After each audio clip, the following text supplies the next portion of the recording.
Косинус альфа плюс бета неге тең? Косинус альфа плюс бета. Косинус альфа көбейтілген косинус бета минус синус альфа көбейтілген синус бета. Косинус альфа минус бета неге тең? Басқа? Косинус альфа минус бета. Косинус альфа көбейтілген косинус бета плюс синус альфа көбейтілген синус бета. Синус бета, да? Түсініп қой, иә? Енді балалар қараңдар. Тақырыбымыз тригонометриялық функциялардың қосындысы мен айырымын көбейтілген түрлендіру. Енді бүгін соның синусының, косинусының тангенсінің формуласын өтеміз. Ол біздің алдыңғы жаңа айтқан 4 формуламыз бар ғой, соларға қатысты бүгін дәлелдейміз. Бірінші формула. Синус альфа қосылған синус беттаны түрлендірейік. Синус бетта бөлінген 2 минус альфа минус бетта бөлінген 2-ні қоямыз. Себебі қараңдар мен. Мына жерде минус альфа плюс бетта болады ғой. Ортақ бөлінген түрінде. Сонда ықшамдай. Сонда синус альфа қосылған бетта бөлінген 2 қосылған альфа минус бетта бөлінген 2-ні альфадан орнатып қойдық. Кесеміз бе? Плюс синус беттаны орнына барып альфа қосылған бетта. Біздің кешегі өткен формуламыз бар ғой. Синус альфа қосылған бетта, соған саламыз. Альфаның орнында мынау тұр не? Альфаның орнында мынау тұр. Түсінсіз ме? Беттаның орнында мынау тұр. Яғни альфа плюс беттаның формуласын апарып саламыз. Ол неге тең еді? Синус альфа көбейтілген косинус бетта плюс синус ана жіп кетті. Синус альфа қосылған бетта бөлінген 2 көбейтілген косинус альфа минус бетта бөлінген 2. Көрсіне ме? Бұнда қойыптым. Плюс синус альфа минус бетта бөлінген 2 көбейтілген косинус альфа плюс бетта бөлінген 2. Онда ауысып кетті көбейткіштер. Плюс енді мына жақшаны ашам. Сонда ол синус альфа плюс бетта бөлінген 2 көбейтілген косинус альфа минус бетта бөлінген 2 минус болады ғой.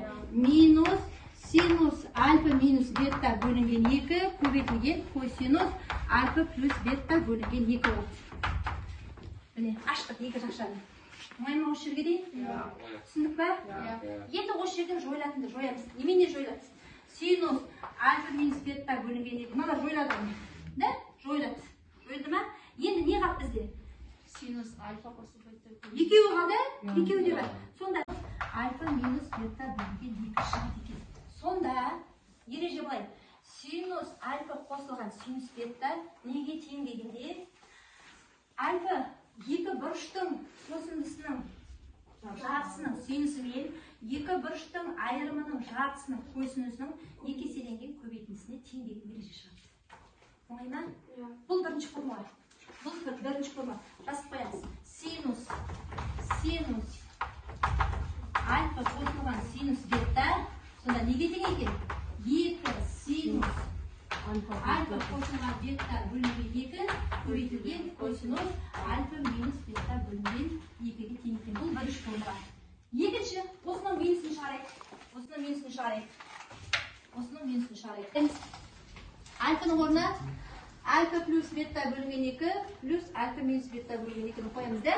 Сонда косинус альфа плюс бетта бөлінген 2 қосылған альфа минус бетта бөлінген 2-ні қоямыз. Екінші, қосу косинус беттаның орнына альфа минус бетта бөлінген 2 болады. Енді неміз қарап? Синус пен синус. Жойылады. Немене жойылады? Синус пен синус.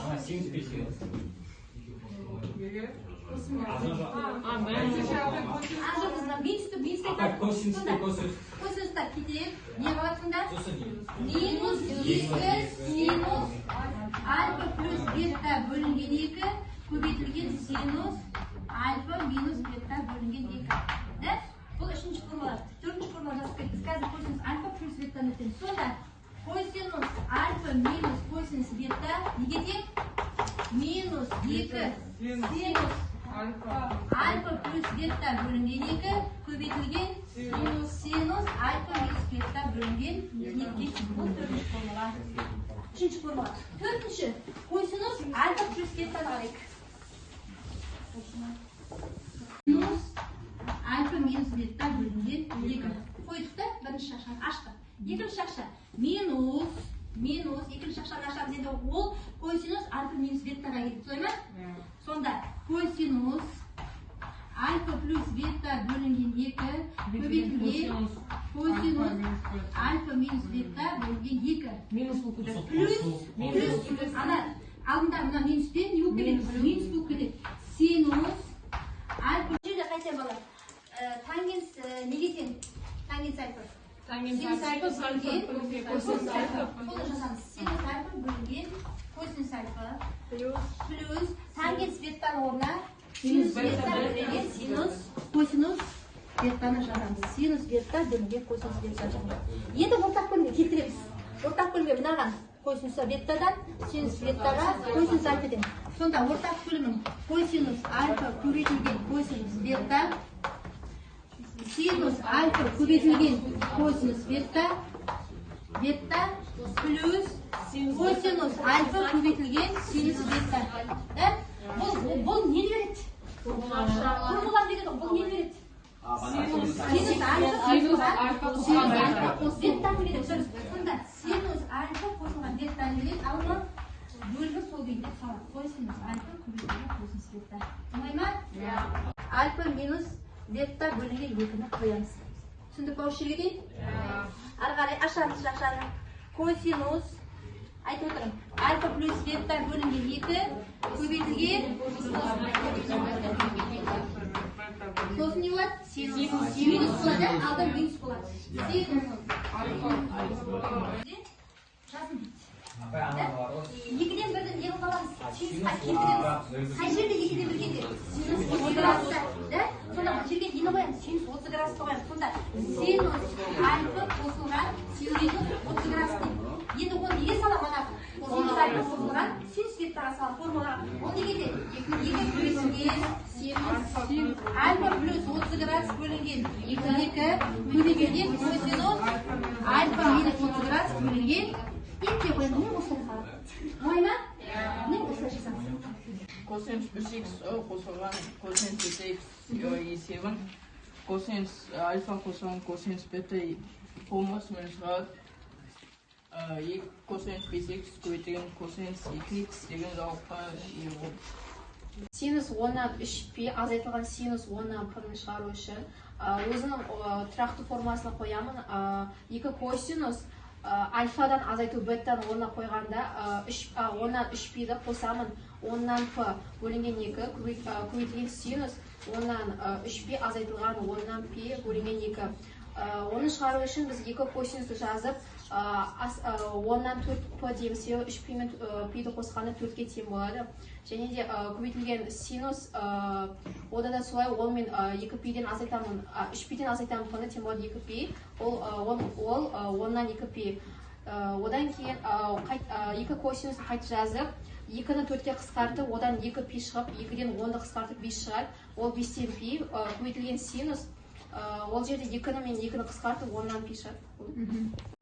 Синус 3π-ден 10-ды азайтылған синус p-ден 10-ды. Синус π бөлінген 5 және плюс синус 3π бөлінген 5. Ең алдымен біз оны формулаға саламыз. Сонында x синус π бөлінген 5 плюс 3π бөлінген 5 және бөлінген 2 көбейтілген косинус 5 π бөлінген 5 минус 3π бөлінген 5 бөлінген 2. Сонында бұл жерде яғни бөлімнің алымы қосылады, ал бөлімі солаймен қалады. Бұл жерде 3π мен π азайтылып 5 сол орнында қалады. Қорытындылаймын нәтижесі 2 синус 2π бөлінген 5 көбейтілген косинус π бөлінген 5 шығады. Формуланы ары топ тұрасыңдар. Сосын ол формуланы бүктейсіңдер де екінші оқушыға лақтырасыңдар. Сол кезде алған оқушы сол формула дұрыс па, дұрыс емес па сол жерден анықтайды. Егер дұрыс болса сындарға, мысалы 1 ұпай, дұрыс емес болса, мысалы Аружанға шықты ма, Аружан айтты ма, Аружан 1 ұпай. Ал екеуі де таба алмаса, келесі бір оқушы сол формуланы жалғастырады, оған 1 ұпай қосылады. Кестік пе? Қолдарындағы формуланы жалғастырыңдар. Жалғастырыңдар.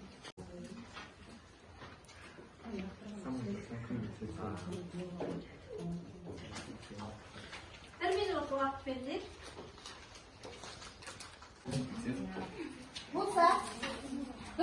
ораймыз. Олай ғана бүйтіп ораймыз. Бүйтіп орап тастаймыз. Қарып ораймыз. Олай ораймыз. Бірінші сымбат. Шуламаймыз сымбат. Лақтып бір оқушыға.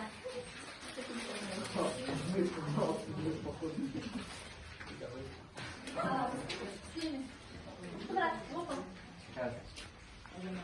Кыштал отырыңдар. Естуіміз керек бәріміз. Тайнес альфа айтылған бір символ тайнес альфа айтылған тайнес бета бөлінген тайнес бір айтылған тайнес альфа көзілген тайнес бета. Дұрыс па? Дұрыс. Сымбатқа бір ұпай. Ұпайларды қарап отырды. Сосын сен бетесің. Бұны орадың сымбаттыкін сыртына өзіңдікін орайсың. Сымбаттыкін сыртына өзіңдікін орайды да екінші бір оқушыға жібересің. Ішінде қалай береді, мана лақтырғандарды қалай береді. Мына үлкен кусок болып шығу керек, түсінде ме? Екінші кімге бересің? Сен лақтырасың. Келесі оқушыға. Осылай орай бересіңдер. Сонда үлкен не шығарсың. Альфа көбейтілген синус бета тең 2-ден 1 косинус альфа қосылған бета плюс бета жақсы плюс косинус альфа минус бета. Дұрыс па? Косинус альфа минус бета 2-ден 1 косинус альфа плюс бета плюс косинус альфа минус бета. Дұрыс па? Енді өзіңдікін орайсың кімге? Айдаларға бір ұпай. Сен соны сыртына орайсың. Сыртына орайсың да бір оқушыға бересің. Кімге бересің? Қандай бала ғой? Құштамыз. Оқи ғой? Синус альфа көбейтілген косинус бета болады 1-ден 2 2-ден 1. 2-ден 1 синус альфа қосылған бета қосылған синус альфа минус бета. Дұрыс па? Кімге бір ұпай? Сен келесі.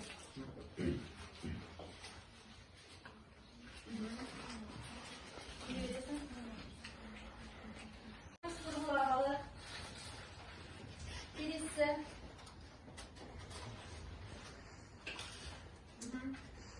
Оқи ғой?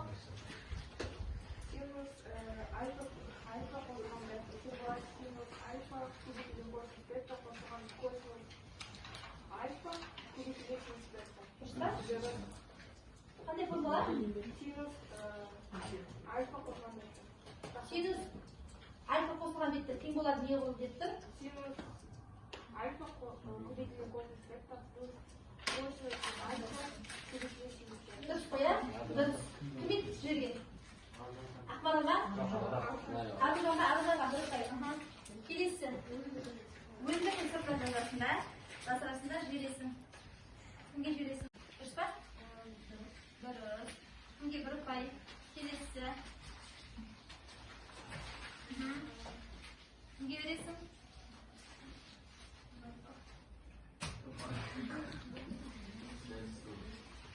Бір берген келіп. Сыртындасың ғой, сыртындасың.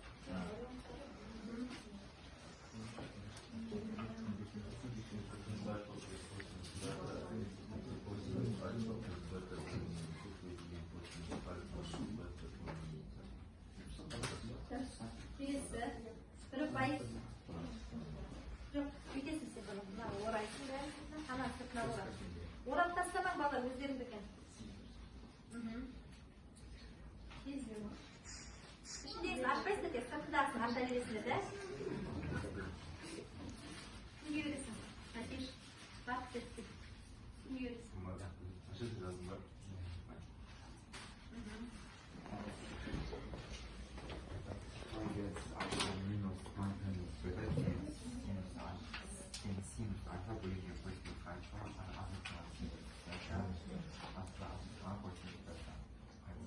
Қате ғой? Қате. Ал айтшы сен. Ол синус альфа шақша ішінде альфа минус бета бөлінген косинус альфа деген косинус бета.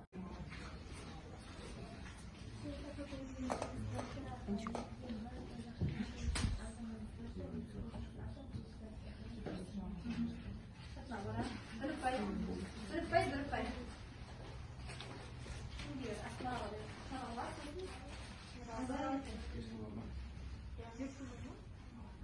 Sinus альфа тең бар 2 синус альфа көбейтілген косинус альфа. Дұрыс қой, иә? Бір баяғыңызға. Ақмарал, келесін жаздар.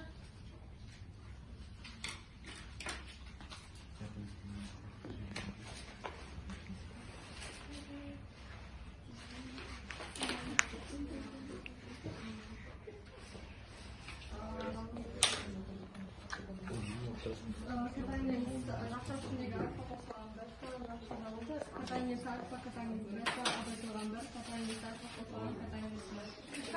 Дұрыс? Дұрыс. Келесін. Жазмапты.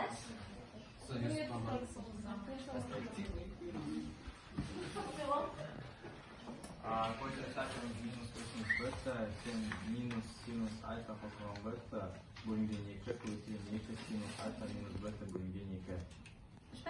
Дұрыс. Сосын, бір бай кімге? Келесі сенкі. Сенкі қайда? Өзіміздің бере ғой.